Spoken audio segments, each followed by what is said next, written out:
In this lecture, we're starting the process of having a projectile fly at the player like that, based upon where the player is in the world. So let's get started. Let's start by creating an object that is going to fly at the player. I'm going to right-click in the hierarchy, create a 3D object. This time I will create a sphere, which is a big old circle-y thing, and I will rename it to be what?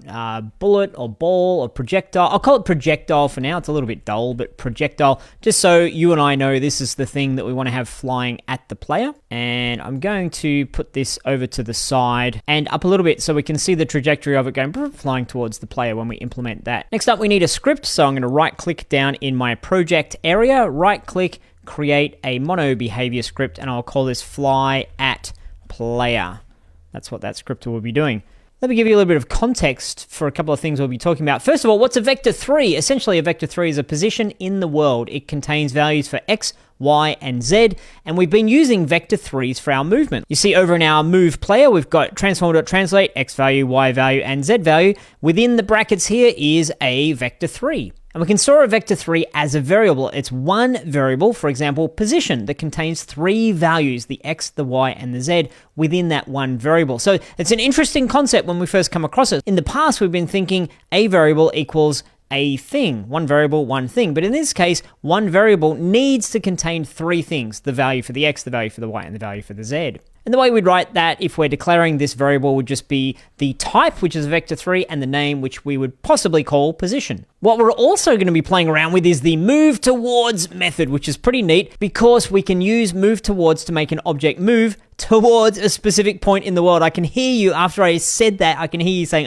duh, Rick, that's pretty obvious, but well, yeah, I said it anyway. So that's what it does. Move towards requires 3 parameters. It requires a current. That's the position that we're moving from, or where we are at the starting point. It requires a target, which is the position we want to move towards, and it requires a max distance delta, basically how much to move each time we call move towards. So if move towards is in update, it's calling every frame, like move towards, move towards, move towards, and we need to make sure it just doesn't go zip and teleport straight there. So we want to have it gradually get over there, and we can change the speed with which it moves towards the object. And therefore, the way we would write that as a method, move towards, parentheses, current, comma, target, comma, max distance delta. And this is one of those methods that's already created within Unity, and they have, here are the rules of how you need to use it. We're looking for those particular parameters, so you've got to feed in those arguments.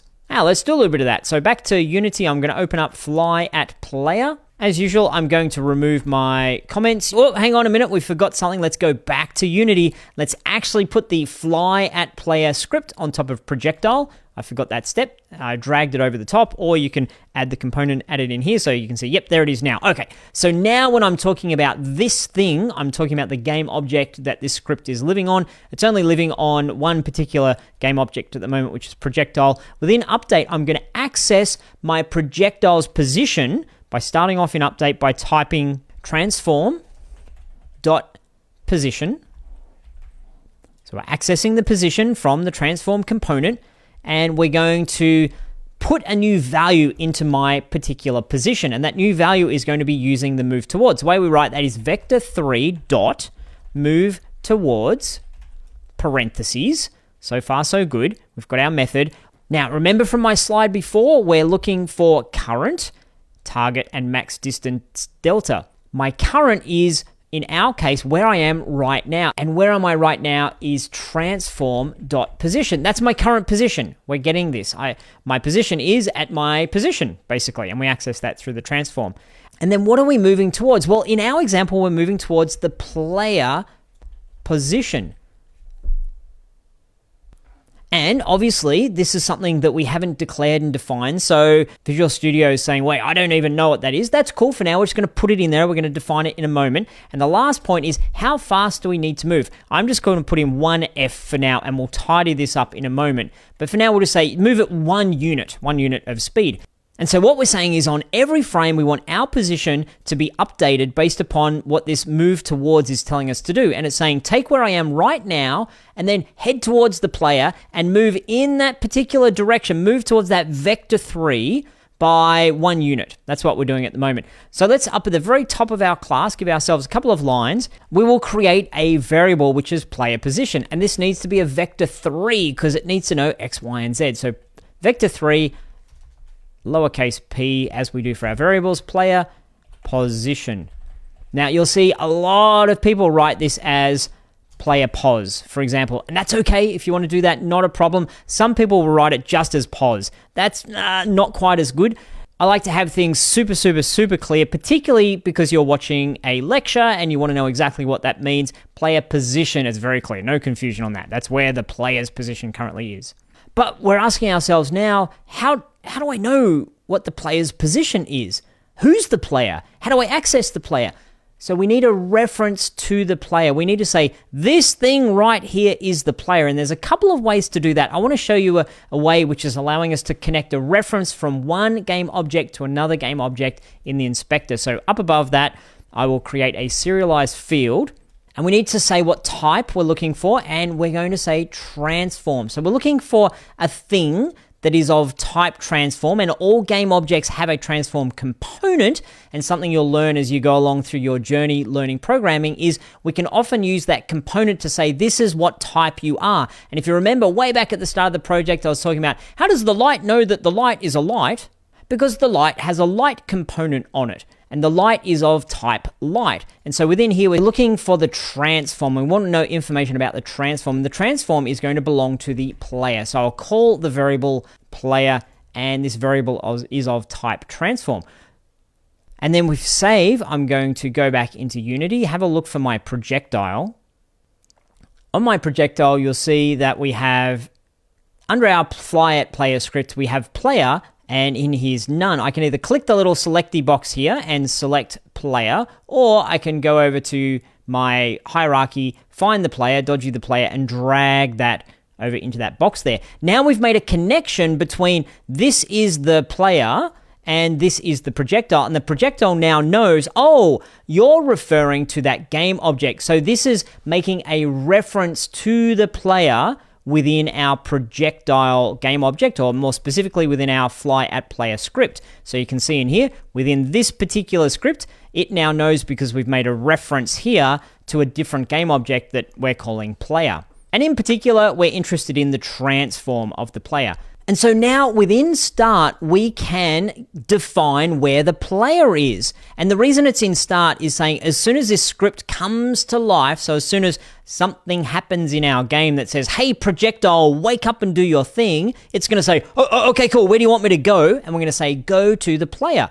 That's why we're calling it in start and not update. But we could use update if you wanted to make, say, a heat-seeking missile, because the player's going to change its position. Where is it now? Where is it now? Where is it now? You need to put that in update. But we're going to put this in start. So let's type that out so it's super clear.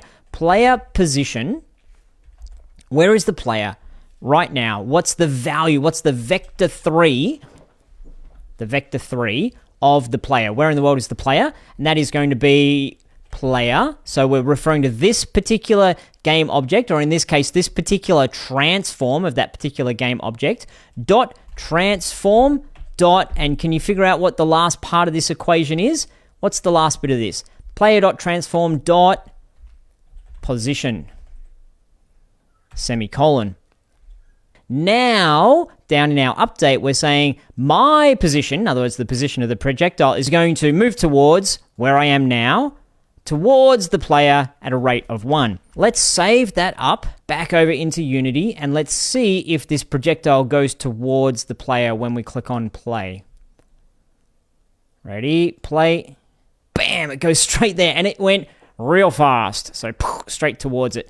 I'm going to go back into my code and change this to 0.01 and save.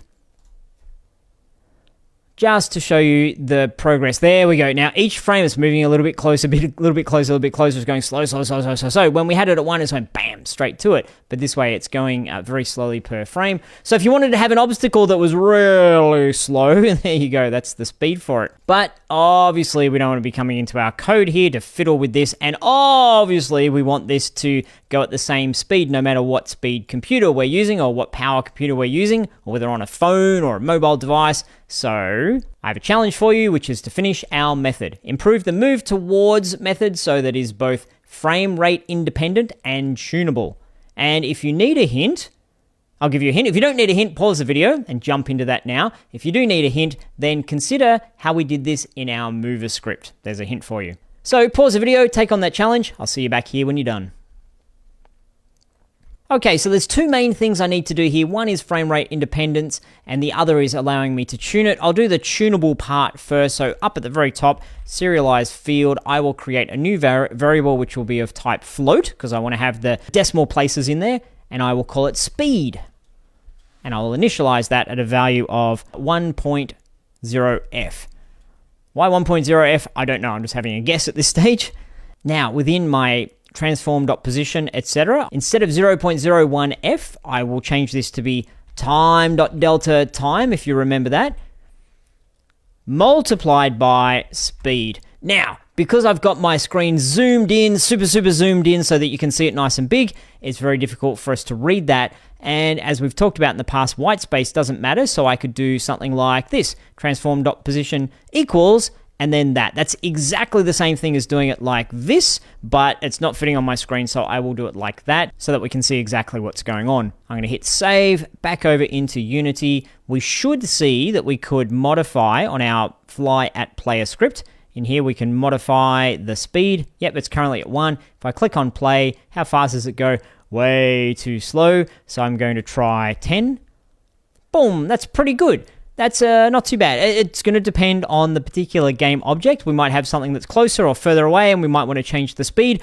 The great thing about this object-oriented programming that we're doing is that we can have this script, where is it, fly at player, we can put that on to multiple different objects. So we can have multiple things flying at the player. We can change the speed so that they're all different. But the idea is we wanted an extra tool in our toolkit. So now we've got the spinner, we've got a bunch of other things. We've got the fact that I made a change, but I did it in play mode, so it didn't stick. I'll go back and do it outside play mode because I wanted to make my point that we've now got a new tool in our toolkit, a new weapon in our arsenal, a new thing to play with in our playground, which is objects that fly at the player.